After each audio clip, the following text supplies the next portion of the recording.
ஒரு பொய் கூட்டம், பொய்யும் கூட்டமே அரசியலாக நடத்தி கொண்டிருக்கின்ற ஒரு கூட்டம். நாங்கள் அந்த கூட்டத்தை கட்சியிலிருந்து எடுத்துவிட்டோம், அடிப்படை உறுப்பினர் பதவியிலிருந்து எடுத்துவிட்டோம். அவரோடு சேர்ந்த சில ஒரு கூட்டங்கள் பொய்யா பேசுவது, திட்டக்கட்டி பேசுவது, ஏளனமாக பேசுவது, மனம் முற்படும் பேசுவது. என்னை மட்டுமல்ல, 26 ஆண்டு காலம் ஓய்வின்றி உழைத்து வருகின்ற இயக்கமணி கௌரவ தலைவர் இயக்கமணி அவர்களை வசைப்பாடுவதை நானும் தொழிலாக கொண்டு செய்து வருவது.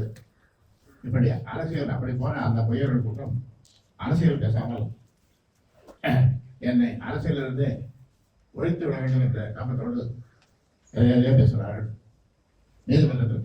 நீதிமன்றத்திற்கு அதுவும் டெல்லி உயர் நீதிமன்றத்திற்கு சென்று எலெக்ஷன் கமிஷனிடம் அதில் இருக்கின்ற சில அதிகாரிகளை வைத்துக் கொண்டு அவர்களே வழக்கப்படுவது, எலெக்ஷன் கமிஷனே ஒரு வழக்கை போடுவது வேடிக்கையிலும் வேடிக்கை. எனக்கு இது 2வது முறையாக தீர்ப்பு. ரெண்டு முறையும் தீர்ப்பு நமக்கு சாதகமாக அதை சொல்வது. அதனாலே நீதிபதிகள் கேட்டுக்காரன், நீங்க ஏன் நாளைக்கு இந்த வழக்கு நீங்க ஏன் போடுறீங்க, அவங்களால பதில் சொல்ல முடியல. அந்த தீர்ப்பின் சாராம்சத்தை நம்முடைய முன்னாள் நீதி அரசர் வழக்கறிஞர் அருள் அவர்கள் உங்களுக்கு சுருக்கமாக விளக்குவார்கள். அது ஊடக தர்மம் என்று சொல்வார்கள். அந்த தீர்ப்பாக வெளியானது இங்கே ஊடகத்தில் அவர்களுக்கு சாதகமாக அவர்கள் வெற்றி பெற்றதாக பொய்யான பொருட்களை எல்லாம் சில ஊடகங்கள் வெளிப்படுத்தின, ஒளிபரப்பின. அது ஊடக தர்மத்துக்கு எதிரானது.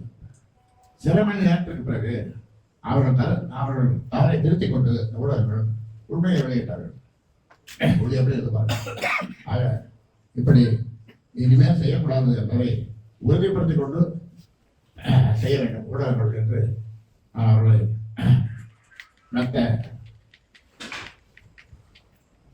பாசத்தோடு கேட்டுக்கொள்கிறேன்.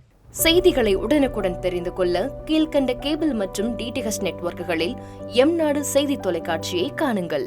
பாதகம் செய்பவரை கண்டால் நாம் பயம் கொள்ளலாகாது பாப்பா. மோதி மிதித்து விடு பாப்பா, அவர் முகத்தில் உமிழ்ந்து விடு பாப்பா. அண்மை செய்திகளை உடனுக்குடன் தெரிந்து கொள்ள இணைந்திருங்கள் எம்நாடு தொலைக்காட்சியுடன்.